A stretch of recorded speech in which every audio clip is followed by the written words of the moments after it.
You ever walk outside and see something so outrageous, so impossible, your brain just flat out refuses to process it? Yeah. That was me last Saturday. I'm Jackson Lowell, 39, war vet turned full-time mechanic, and I own a modest 5-acre property out in the quiet town of Oak Ridge Glen. Well, it was quiet. That was before Teresa Penwick took over as president of the Silver Pines HOA. Teresa is the kind of woman who carries a clipboard like it's an extension of her spine. Mid-50s, bleach blonde perm, sunglasses even when it's raining, and a voice that could cut drywall.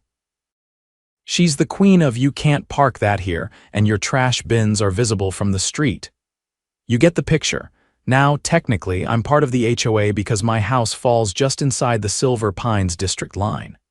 But my back 2 acres, not covered, it's private land zoned separately. I've made that clear every time she's shown up demanding I trim the wild grass for community aesthetics. So you can imagine my surprise when I walked out to grab a wrench from my truck and saw 3 porta-potties, a white tent the size of a football field, and rows of white chairs being set up on my back lot. I blinked, twice.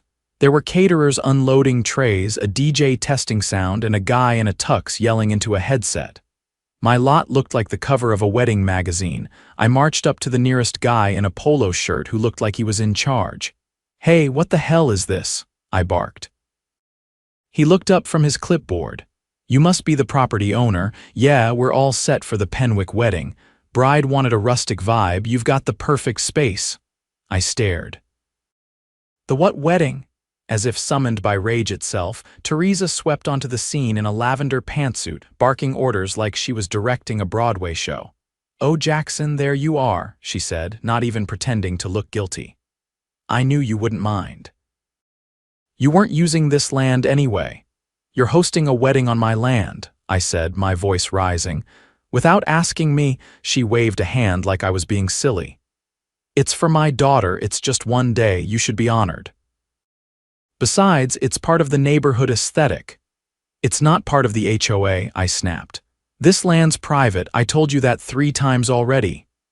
"Well, it's all one community, Jackson. Don't be petty," she said, turning and walking off like her word was law. Petty.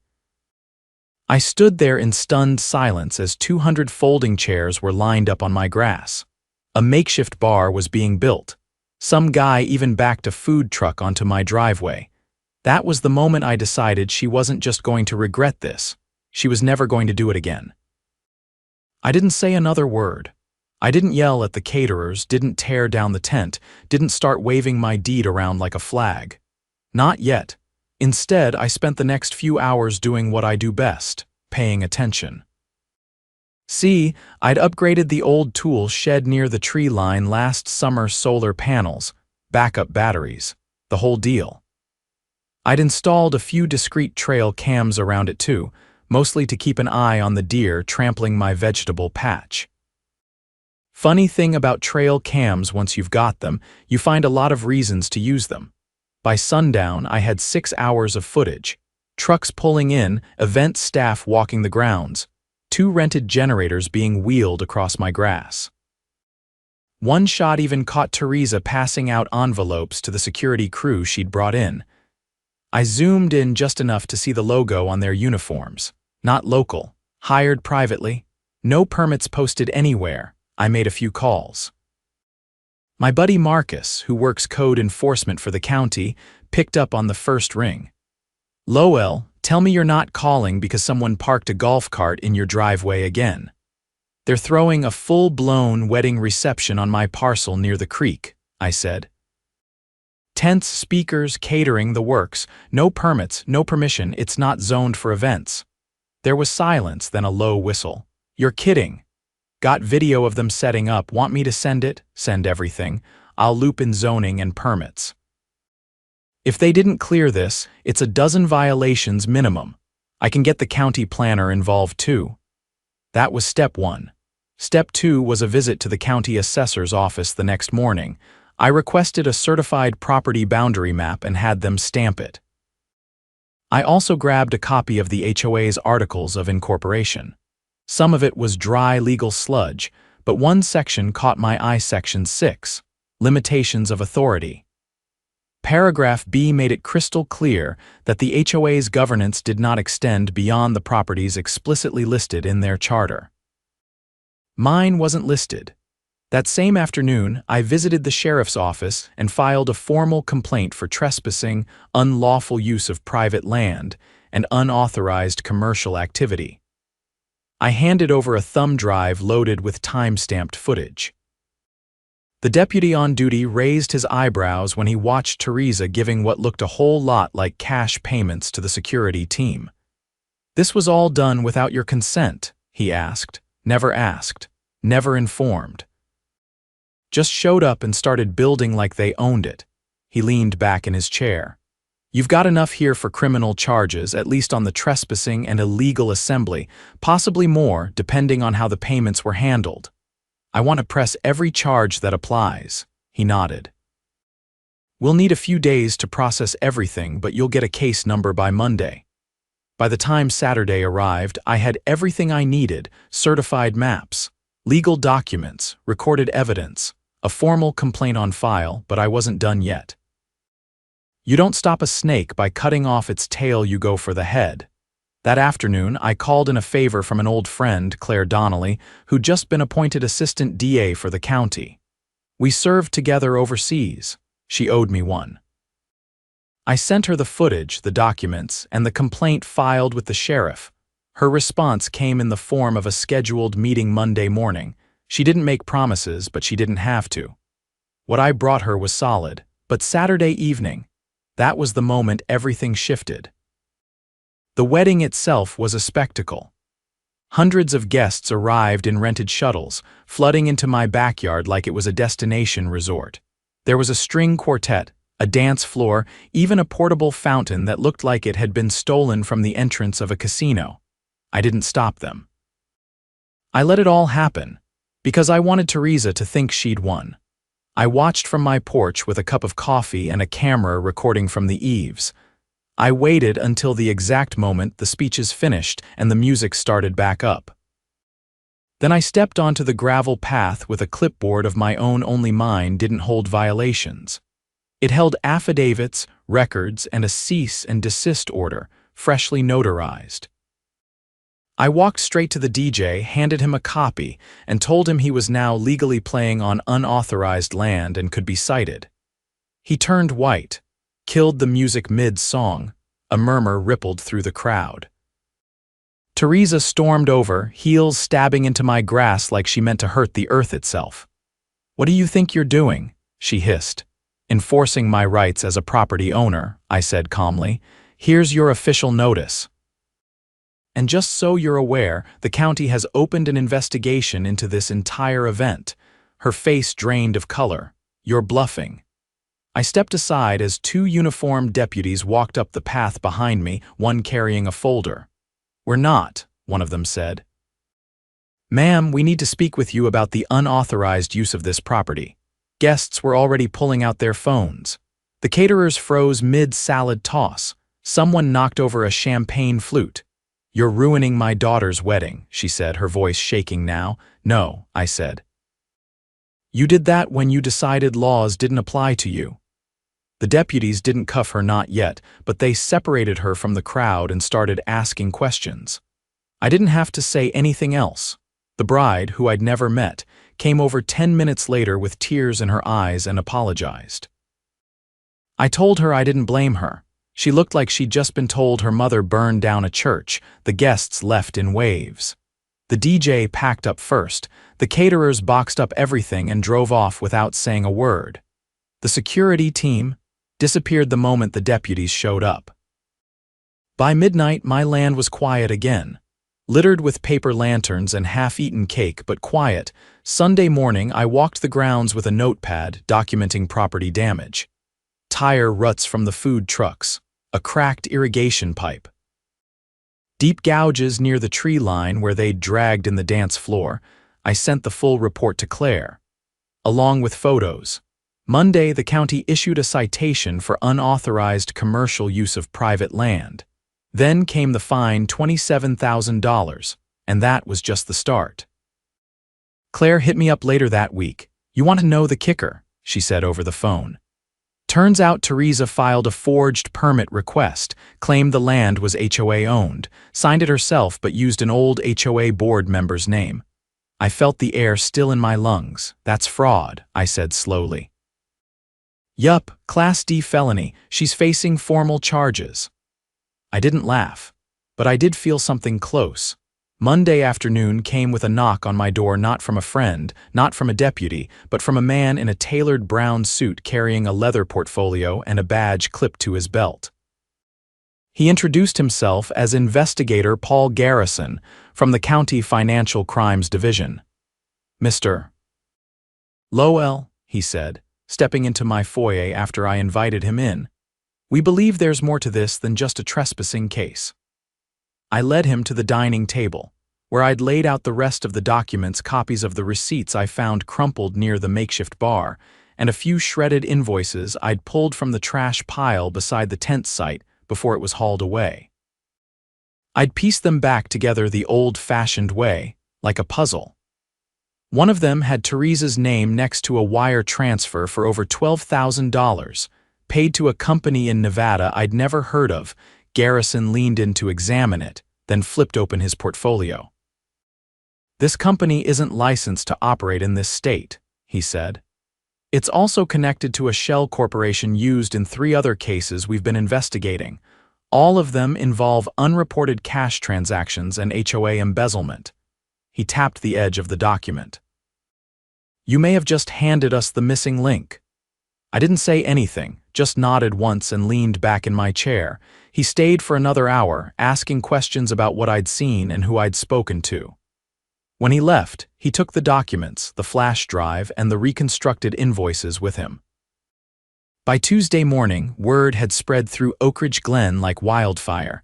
Not about the wedding people were already bored of that. No, what got their attention was the sudden closure of the HOA administrative office on Birch Hollow. Paper over the windows, padlock on the doors. No notice, no explanation, just gone. I didn't have to wonder long. Claire called before lunch. They subpoenaed the HOA's financials, she said. Turns out Teresa's been issuing fake invoices to herself for years, renovation projects that were never done, landscaping contracts that didn't exist. Over $250,000, Jackson, and that's just what they've found so far. I rubbed my jaw, staring out at the back acreage. How the hell did nobody catch that? She kept everything internal. No third-party audits. The board was basically just her husband and 2 friends who signed whatever she put in front of them. But here's the kicker: she funneled HOA dues into that wedding too. A hefty chunk. That's where the Nevada company comes in. I looked down at the voicemail I'd ignored earlier. 4 missed calls from neighbors I barely spoke to. She used HOA money to fund a private wedding on land she didn't own, I said flatly. She did, Claire confirmed. And now the county's preparing a formal indictment. We're stacking fraud, conspiracy, misuse of public funds. This is going to the state level. It didn't take long for the rest of the neighborhood to wake up. That evening, a group of residents gathered in my driveway, some carrying folders, others just looking furious and confused. I recognized a few from block parties years ago. Most were people who'd kept their heads down, paid their dues, and hoped to avoid trouble. An older man named Hal stepped forward, clutching a thick binder. She's been fining me for supposed fence violations for 2 years, he said. I've paid over $4 grand. I hired a surveyor. My fence is perfectly legal. Every fine came with a different excuse. A woman in scrubs, Marissa, I think, nodded. She threatened to have my car towed for parking in my own driveway, said it was a safety hazard because it faced the street. I had to park 3 blocks away while working 12-hour shifts at the hospital. Others chimed in. Fines for lawn colors, pressure washing demands, threats of liens. One man had received a bill for repainting a curb that the county had paved over the week before. Another had been charged for tree trimming on a tree he didn't even own. I raised a hand and asked, "How many of you have documentation?" Every hand went up. I called Marcus again. This time he came out in person. He brought 2 colleagues from the county oversight office and set up a folding table on my front lawn. We spent the next 4 hours collecting statements, scanning documents, and organizing the paper trail into categories. Over 30 residents showed up by sundown. What we uncovered wasn't just vicious rule enforcement, it was a racket. Teresa had been issuing fines, then redirecting payments to a private P.O. box registered under her maiden name. The HOA's official ledger only showed a fraction of what had actually been collected.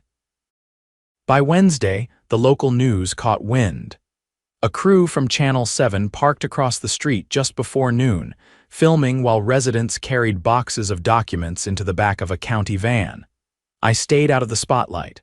I wasn't interested in 15 minutes of fame, I just wanted peace. But Teresa, she couldn't help herself. She showed up that afternoon, face drawn, makeup caked on like armor, flanked by an attorney who looked like he hadn't slept in a week. She stood on the sidewalk, arms crossed, as Marcus walked over with a folded letter. "You're being served," he said. "The county intends to seize all HOA-controlled assets pending investigation." Her lawyer yanked the letter from his hands, scanned it, then whispered something to her. She looked around at the neighbors watching from porches, at the camera crew parked under the oak tree, at the county officials loading her HOA's records into the back of a van. Then she looked at me, her voice cracked, but she still tried to sound superior. "You think this will stop me?" I didn't answer. I just turned and walked back to the garage where I'd been rebuilding the rear axle of a '68 Barracuda. The sound of the impact wrench drowned out whatever she said next. By Friday, the HOA was officially suspended by court order. The state froze all accounts, seized computers, and shut down their online portal. Residents were instructed to stop paying dues until a special administrator could be appointed. That night, there was a cookout on my front lawn. Marissa brought ribs, Hal grilled burgers. Somebody set up a speaker and played old rock classics until midnight. People laughed, talked, shared stories they'd been too afraid to mention before. And for the first time since I'd moved into Silver Pines, I felt like I actually lived in a neighborhood, not a dictatorship. Teresa's trial is set for later this year. She's facing over a dozen felony counts. Her attorney filed for a plea deal, but from what Claire told me, the state isn't in the mood for leniency. Too many victims, too much stolen, too many lies. As for me, I petitioned the county to formally exclude my property from the HOA's jurisdiction. They approved it unanimously. I had new boundary markers installed and filed the updated plat with the recorder's office. No more gray areas, no more clipboard dictators. A few neighbors asked if I'd consider running for the new HOA board once it's reorganized. I told them I'd think about it, but between the repair shop, the garden, and a freshly poured fire pit out back, I've got enough to keep me busy. Still, I did install 2 new trail cams just in case someone else gets any bright ideas. The week following the collapse of Silver Pines HOA felt like a slow exhale after years of tension. The residents, many of whom had been too nervous to speak out before, were suddenly eager to reclaim their neighborhood. Conversations spilled over fences, people exchanged phone numbers for the first time, and lawn chairs started appearing in front yards like mushrooms after rain. But while the community began stitching itself back together, the legal gears turned far more quietly and far more ruthlessly. On the second Monday after the wedding, I got another call from Investigator Garrison. This one wasn't just about Teresa. "She wasn't working alone," he said, his voice clipped. "We've uncovered a paper trail involving one of the county land surveyors. Thought you might want to see this in person." I drove down to the county administrative building, where Garrison led me into a side office filled with folders, maps, and a corkboard littered with red string. It looked like something out of a detective drama. He pointed to a copy of a zoning map. A small corner had been highlighted. "This section here," he said, "is the area where your back acreage meets HOA boundary lines." Teresa submitted a modified version of this map 6 months ago, claimed your lot had been reclassified as shared community space, her justification. A supposed zoning error in the county's original plat filing. I stared at the map. But that never happened. It didn't, he confirmed. But someone in the zoning office signed off on the amendment, a Harold C. Wexley. Been with the office 15 years. We tracked payments into a secondary account he opened 2 months before the filing. I folded my arms. How much was he paid? $42,000, Garrison said, split across 4 deposits. All from the same shell corporation Teresa used for the event services. So she paid a county official to falsify documentation and claim my land was common property. That's exactly what she did. I leaned against the filing cabinet and let that sink in. That's not just embezzlement. No. That's conspiracy to commit fraud and unlawful modification of county records. We've already issued a warrant. Wexley was arrested this morning. I didn't ask what happened to him. I didn't have to. Garrison's tone told me everything. Wexley had flipped. By Friday, the case against Teresa expanded by 3 more charges, this time federal. Wire fraud, conspiracy to defraud a government agency, obstruction of justice. The FBI got involved after Garrison handed over the financials. Apparently, Teresa had used interstate wire transfers to hide her tracks, which brought the whole thing into federal jurisdiction. And just like that, what began as a neighborhood nuisance turned into a full-blown federal investigation. I spent that weekend helping Hal and a few others organize a neighborhood meeting. We held it in the local library's community room. I brought copies of the HOA's charter and the court order that suspended it. We weren't trying to rebuild the HOA, we were laying the groundwork to replace it with something new, something transparent. A soft-spoken woman named Ellie volunteered to draft bylaws for a new neighborhood council. She was a retired city planner, had never spoken more than a few sentences to anyone before, but once she started talking about governance models and accountability structures, people listened. The best part, not once did anyone mention fines. A few days later, I received a call from Claire. Her voice had the crispness of someone who just closed a file she'd wanted off her desk for months. Teresa took a plea deal, she said. She's agreed to cooperate in exchange for a reduced sentence, but it's still bad. 18 months minimum in state prison, plus full restitution. She's paying the money back, every cent we can trace, Claire replied. We've already seized her accounts. The rest will come from selling off her assets. House included. What about the board members? 2 of them are under audit, but so far no signs they knew about the deeper fraud, just complicit through neglect. They won't be allowed to serve on any governing body again, though. I doubt anyone would vote for them anyway, Claire chuckled lightly. Fair point. The restitution money was earmarked for repayment to the residents who'd been fined illegally. Marissa got back the fees she'd paid under threat of towing. Hal received a check that covered every bogus fence violation. Even the guy who'd been charged for trimming the wrong tree got reimbursed. I refused the small sum they tried to send me.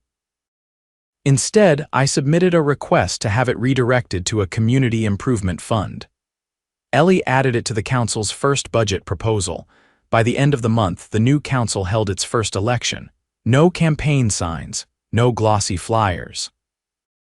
Just a community hall, a few tables, and ballots printed at the library. Ellie was elected chair unanimously. Marissa took the role of treasurer. Hal oversaw community outreach. I declined a nomination. Told them my place was in the garage, not behind a desk. They respected that but asked if I'd be willing to serve as an informal advisor, especially on legal issues and documentation. I agreed. Quietly. No fanfare. 2 weeks after the election, a work crew showed up at the far end of my property. Not county workers, volunteers. They helped me regrade the spots where the wetting trucks had torn ruts into the soil. We laid new gravel, reseeded the grass, and repaired the irrigation pipe. No one asked for payment. They just showed up with gloves and shovels and got to work. That night, I stood under the stars, looking out over the now quiet field that had once held a circus of trespassers, lies, and stolen moments. The portable tents were gone. The damage was healed. The ground was mine again. And more importantly, for the first time, the neighborhood belonged to its people. Not to a clipboard tyrant, not to a fake authority, but to the folks who lived, worked, and raised families here. The following Sunday, I hosted a small cookout. No speeches. No agenda. Just burgers, music, and a fire pit. People brought chairs, kids ran barefoot across the lawn, and someone brought a homemade peach cobbler that nearly caused a fork war. At some point, Ellie sat beside me, watching the fire crackle. "You know," she said, "if you hadn't documented everything that day, if you hadn't stayed calm, this would have been swept under the rug. You realize that, right?" I shrugged. "I just didn't want it to happen again." She smiled, not the polite kind, but the kind that said something had shifted for good. It won't. And she was right. Because what Teresa forgot, what bullies like her always forget, is that control only works when people stay silent. Once one person stands up, it spreads. And in Oak Ridge Glen, silence had finally broken.